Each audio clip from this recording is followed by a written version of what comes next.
से पिछड़ा रहा है। जो भी यहाँ के विधायक हुए हैं वो बाहर के हुए हैं। कोई कादीपुर विधानसभा का रहा है, कोई ब्लॉक के विधानसभा के छोर का रहा है, अम्बेडकर नगर जनपद के बॉर्डर का रहा है। इसलिए विधानसभा विकास से अछूती रही है। नमस्कार, मैं हूं अंकित मिश्रा और आप देख रहे हैं जनता जागरण। आज हमारे साथ हैं जयसिंहपुर से कांग्रेस के प्रत्याशी और जाने माने नेता, जो कि यहाँ इनका गढ़ भी माना जाता है और लोगों से जनसंपर्क करते हुए मिले और बहुत आसानी से, मैं बोल सकता हूँ बहुत आसानी से ये मान भी गए एक बार कहने पे, कि इसलिए काफ़ी लोकप्रिय है यहाँ के। तो सर बहुत बहुत नमस्कार है। नमस्कार। बहुत बहुत धन्यवाद आपका जो हमें टाइम दिए। तो अभी आपके सुना था मैंने कि एक्सीडेंट हो गया था। जी जी। तो कैसा माहौल चल रहा है? माहौल ठीक है, बहुत अच्छा माहौल चल रहा है। मुदगरपुर जहाँ आप खड़े हैं कोई गढ़ है या वो नहीं, हमारा परिवार है और यहीं मैं पला बड़ा हूँ, यहीं से मैंने राजनीति की शुरुआत की है।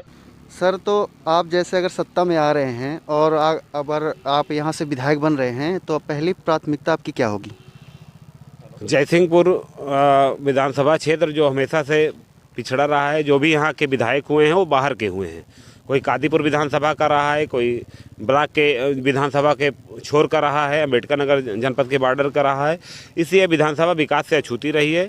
सबसे पहले यहाँ के नौजवानों के लिए हम सोचेंगे, उनके लिए जो है रोज़गार की, उनकी शिक्षा के लिए। सड़कें यहाँ की जो एकदम जर्जर हो गई हैं उसके ठीक कराई जाएगी।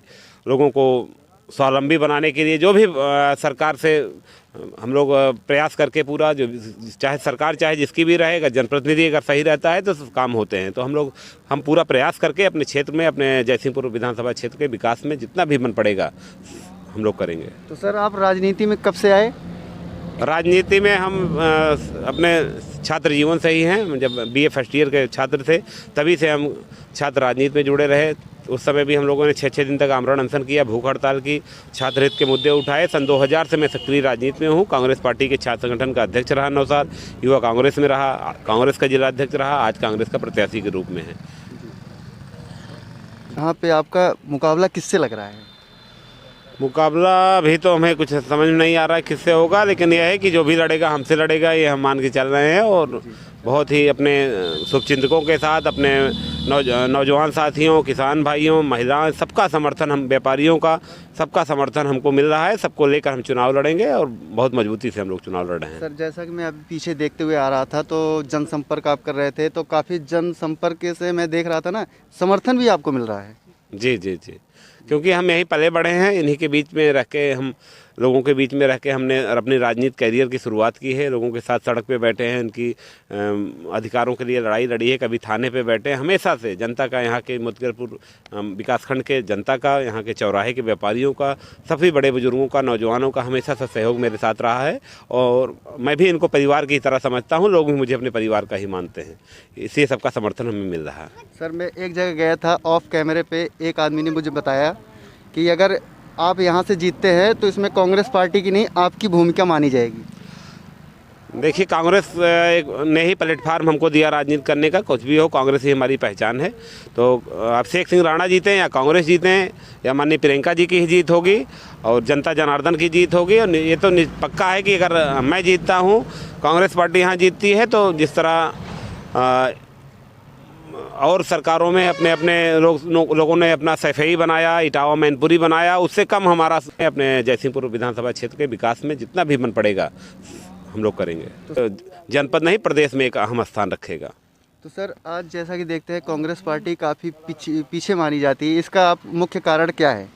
कांग्रेस पीछे नहीं है, कांग्रेस का संगठन खड़ा है। कांग्रेस ने हमेशा संघर्ष किया है, चाहे लॉकडाउन का समय रहा, कोरोना काल का, या महंगाई के खिलाफ लड़ाई हो, किसान काले कानून के खिलाफ रहा हो। कांग्रेस ने हमेशा ज़मीन पे संघर्ष किया है, लोगों के सुख दुख में खड़ी रही। ऑक्सीजन की व्यवस्था कोरोना काल में कांग्रेस ने दिया, दवा दिया, सैनिटाइजर दिया, सबको खाने की व्यवस्था की, राशन तक किट पहुँचवाए। कांग्रेस हमेशा एक सशक्त विपक्ष के रूप में खड़ी रही है और कांग्रेस के कहीं कमज़ोर नहीं है, मजबूती से चुनाव लड़ रही है। यहाँ के नौजवानों के लिए सबसे पहले उनकी शिक्षा, उनके रोजगार के लिए, उनके बुजुर्गों के सम्मान के लिए, उनके रोजगार के लिए, इसके बारे में हम सोचेंगे, स्वास्थ्य के बारे में सोचेंगे। और हमेशा उनका सम्मान लोगों का रखेंगे। यहाँ की सड़कें जो जर्जर टूटी हो गई उस पर सोचा जाएगा। सबको लेकर सबका एक खुला किताब की तरह विकास के काम होंगे। जिस तरह हर चौराहे पे एक ब्लैक बोर्ड रहेगा, उस पर कितनी निधि आती है, एक जनप्रतिनिधि की कहाँ कहाँ खर्च होती है, किस तरह किस मद में जा रही, सारा जनता का पैसा जनता के सामने जनता की जानकारी में रहेगा। सर जैसा कि अभी जो यहाँ के पूर्व विधायक थे सीताराम वर्मा जी, तो मैंने देखा क्षेत्र में उनका काफ़ी विरोध है, तो उनके लिए कुछ संदेश देंगे? वो तो इस समय लम्हुआ से लड़ रहे हैं। वो जहाँ जाएंगे वहाँ भी इसी तरह करेंगे। कभी क्षेत्र में वो दिखे नहीं हैं और उन्होंने साफ कहा कि मुझे आपने जनता जब उनके पास किसी काम के लिए जाती थी, बात करती थी, अपनी समस्या बताती थी, तो वो कहते थे आपने हमें वोट नहीं दिया, आपने तो हमारी पार्टी को वोट दिया। वही वो जाके लम्हुआ में भी करेंगे। और चुनाव जीतना अलग चीज़ है, लेकिन वो नेता नहीं बन पाएंगे। लोग उनको नेता की संज्ञा नहीं देंगे। चुनाव भले वो जीत जाएं किसी पार्टी की हवा में या किसी समीकरण से, चुनाव जीतना अलग चीज़ है। लेकिन जो एक जनप्रतिनिधि का गुण होता है, जो पब्लिक एक नेता में जो पसंद करती है, जो तेवर जो गुण वो उनके अंदर नहीं है ना, वो कर पाएंगे। तो सर कांग्रेस यूपी में कितनी सीटें ला रही है इस बार? कांग्रेस सरकार में रहेगी। कांग्रेस को लेके ही अगर किसी की सरकार बनेगी, कांग्रेस की रहेगी, उसमें कांग्रेस शामिल रहेगी, इतना मैं दावे के साथ कह सकता हूँ। जी, बहुत बहुत धन्यवाद सर आपका हमें टाइम देने के लिए, और आपका स्वास्थ्य जल्दी ठीक हो, आप दीर्घायु हो। धन्यवाद सर।